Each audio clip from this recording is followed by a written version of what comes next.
स्वाध्याय प्रेमी सज्जनों, वैदिक विचार चर्चा के इस चैनल पर आप सबका स्वागत है। स्वाध्याय की श्रृंखला में आज हम ईशोपनिषद के 13वें मंत्र पर विचार करेंगे। मंत्र है अन्य देवाहु संभवाद अन्यदाहुर संभवाद इति शुश्रुमधीरानाम ये नस्तद विचचक्षिरे। सामान्य अर्थ है अन्यद आहु संभवात। अन्यत मतलब किसी ने, दूसरे ने, आहु मतलब कहा, संभवात यानी संभूति के विषय में। अन्यद आहु असंभवात यानी किसी ने मुझे असंभूति के विषय में बताया। इति शुश्रुमधीरा नाम, ऐसा हमने विद्वानों से जाना है। ये नस्तद विचचक्षिरे, जिन्होंने हमारे लिए उनकी व्याख्या की है। मंत्र सरल हो गया। तो किसी ने मुझे संभूति के विषय में बताया, किसी ने मुझे असंभूति के विषय में बताया, और ऐसा हमने विद्वानों से सुना है, धीर पुरुषों से सुना है, जिन्होंने हमारे लिए इसकी व्याख्या की है। समझने की बात है। हमने पिछले मंत्र में भी बात रखा था कि संभूति क्या है, असंभूति क्या है। संभूति का मतलब हो गया है कार्य ब्रह्म, असंभूति का मतलब हो गया कारण ब्रह्म। उपनिषद यहाँ ब्रह्म के दो रूपों की चर्चा कर रहे हैं। दो रूप यानी रूप तो दो हैं पर तत्व एक है। तो यहाँ दो रूप की बात हो रही है, जो संभूति वाला है और असंभूति वाला है। संभूति यानी कार्य रूप है, असंभूति यानी कारण रूप है। मान लीजिए एक बीज है, बीज के अंदर सब कुछ है, और वह कैसा है, कारण रूप में है। और जब वह बीज वृक्ष बन गया, प्रकट हो गया, तो वह कार्य रूप में हो गया। तो कार्य का मतलब हो गया प्रकट रूप वाला ब्रह्म, और कारण का मतलब हो गया जो अप्रकट रूप ब्रह्म है। इसी को और शास्त्रों में व्यक्त और अव्यक्त कहा गया है। व्यक्त जो हमें दिखाई देता है, अव्यक्त जो हमें दिखाई नहीं देता है।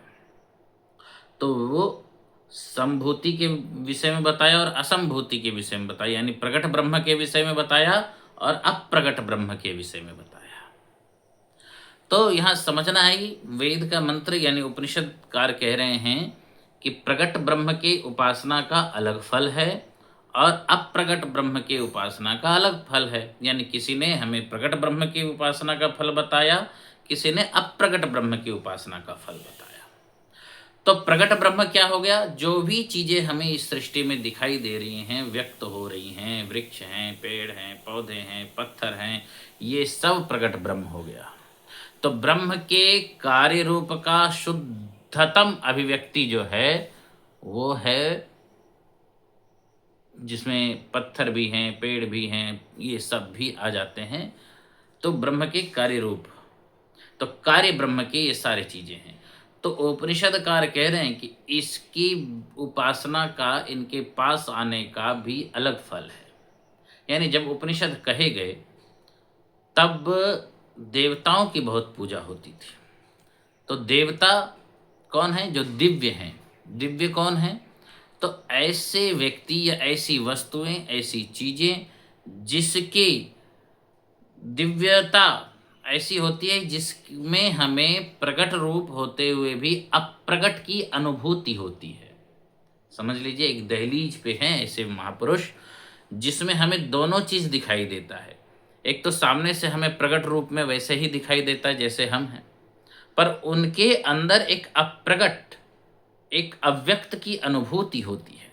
जैसे राम हैं, कृष्ण हैं, बुद्ध हैं, महावीर हैं, ऋषि हैं, महर्षि हैं, ये जितने भी हैं ये साधारण नहीं हैं। साधारण मनुष्यों को जो जिनकी चेतना थोड़ी उठी हुई है, तो उन उसमें उस व्यक्त में अव्यक्त की अनुभूति होती है। तो जिस व्यक्त में अव्यक्त की अनुभूति होती है उसे दिव्य कहा जाता है, और जो दिव्य है वह देवता है। अगर हम गहराई से देखेंगे, साधना के उच्च स्तर पे जाकर के देखेंगे, तो हर चीज में हमें अव्यक्त दिखाई देगा। यानी परमात्मा कहीं बाहर नहीं, परमात्मा के हर चीज प्रकट रूप हैं, पर प्रकट रूप में अप्रकट सबको दिखाई नहीं देता, वो किसी किसी को, योगियों को दिखाई देता है। हम सामान्य रूप से किसी की पूजा कर लें, पर हम उसमें अव्यक्त नहीं देख पाते हैं। जैसे राम के उपासक हैं, तो राम के उपासक जब राम की पूजा कर रहे हैं, तो वह राम के व्यक्त रूप की नहीं कर रहे हैं। वह जब राम की पूजा करते हैं तो राम में इतना एकाग्र हो जाते हैं कि व्यक्त रूप छूट करके अव्यक्त ही दिखाई देता है, यानी अप्रगट की, यानी परमात्मा की उपासना करते हैं।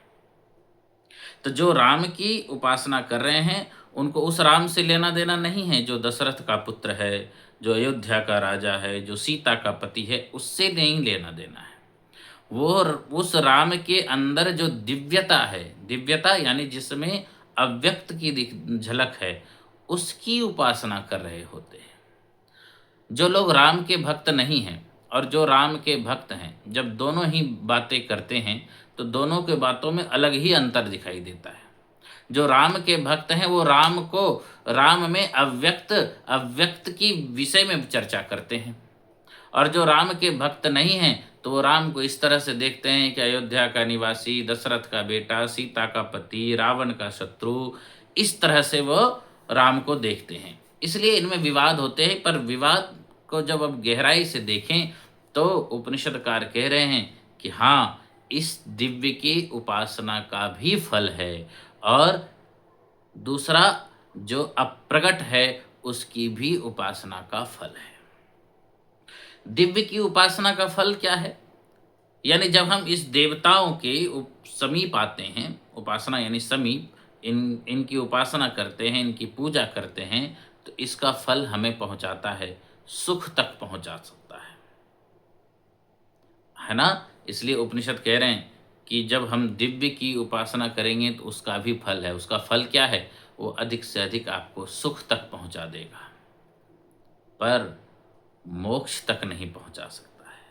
सुख तक यानी स्वर्ग तक पहुंचाएगा। स्वर्ग यानी सुख की अनुभूति ही स्वर्ग हो जाता है। तो फर्क क्या है? फर्क ये है कि हम दिव्य की उपासना करेंगे तो अधिक से अधिक स्वर्ग तक जा सकते हैं, स्वर्ग की कामना कर सकते हैं। तो इसलिए जितने भी स्वर्ग की कामना करने वाले लोग हैं, यानी सुख की अनुभूति चाहने वाले लोग हैं, वो देवताओं की पूजा करते हैं।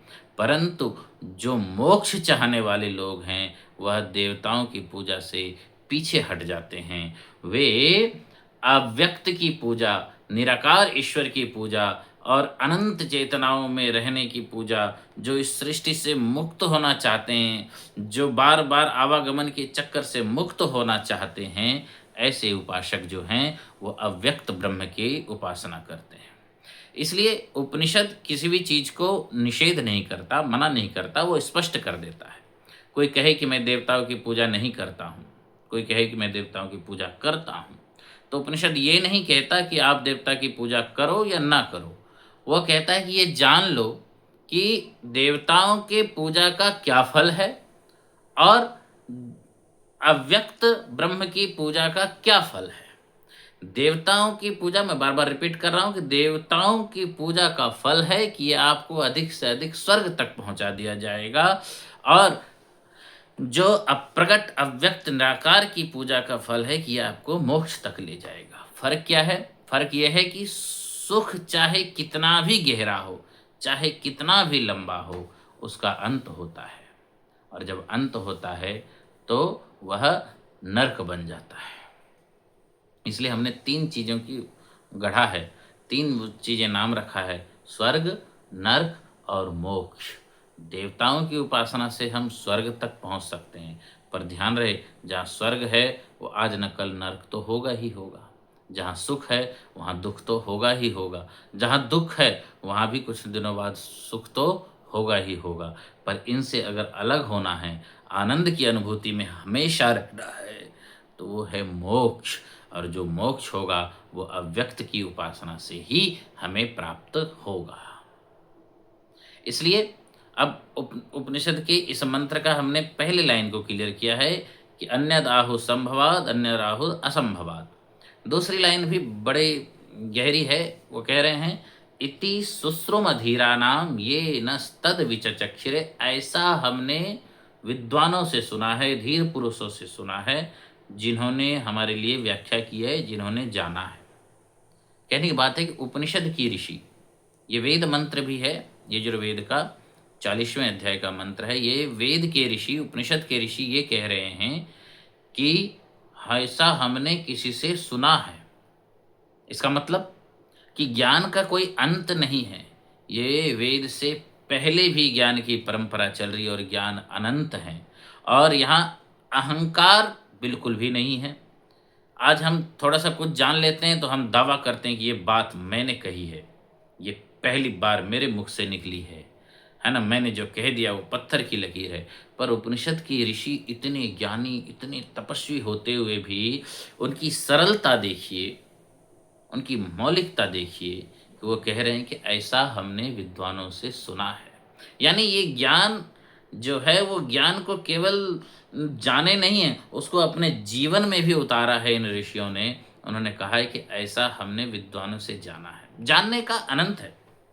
एक सागर है और उस सागर के किनारे हम खड़े हैं, तीर्थ पे खड़े हैं, और हम सागर को जानने के लिए सागर में उतरे। सागर में उतरे तो हम फिर भी पूरे सागर को नहीं जान सकते। सागर मुझे जान सकता है, हम पूरे सागर को नहीं जान सकते। इसलिए ऋषि कहते हैं कि मैंने थोड़ा-सा जाना है, पर अनंत सागर है, अनंत यात्री हैं और सभी डुबकी लगा रहे हैं, सभी जानने का प्रयास कर रहे हैं। सबने जितना वो ले सका, जितना जान सका जाना है, पर सभी सब कुछ नहीं जान सकता। इसलिए वो कह रहे हैं कि ऐसा जिन्होंने जाना है, उन्हीं में मैं अपनी बात जोड़ दूँ कि मैंने भी उनसे सुना है। इसलिए वो कहते हैं कि ऐसा हमने विद्वानों से जाना है, तो अपनी बात को भी उन्हीं में ही जोड़ देते हैं, ताकि वह और भी गहरा हो जाए। इसलिए बातों को जोड़ने वाले ऋषियों की, अनंत-अनंत ऋषियों ने जो-जो जाना, वो सब उन्होंने लिखा, जो वेद हो गए, जो उपनिषद हो गए। इसलिए जो जो तीर्थ तीर्थ होता है, तीर्थ का मतलब होता है घाट। यानी जैनियों ने भी अपने जगाने वालों को क्या कहा? तीर्थंकर। तीर्थंकर मतलब वह घाट बनाने वाला, जो घाट बना देता है, जिसमें से नाव छोड़ी जाती है, नाव को अनंत में भेजा जाता है।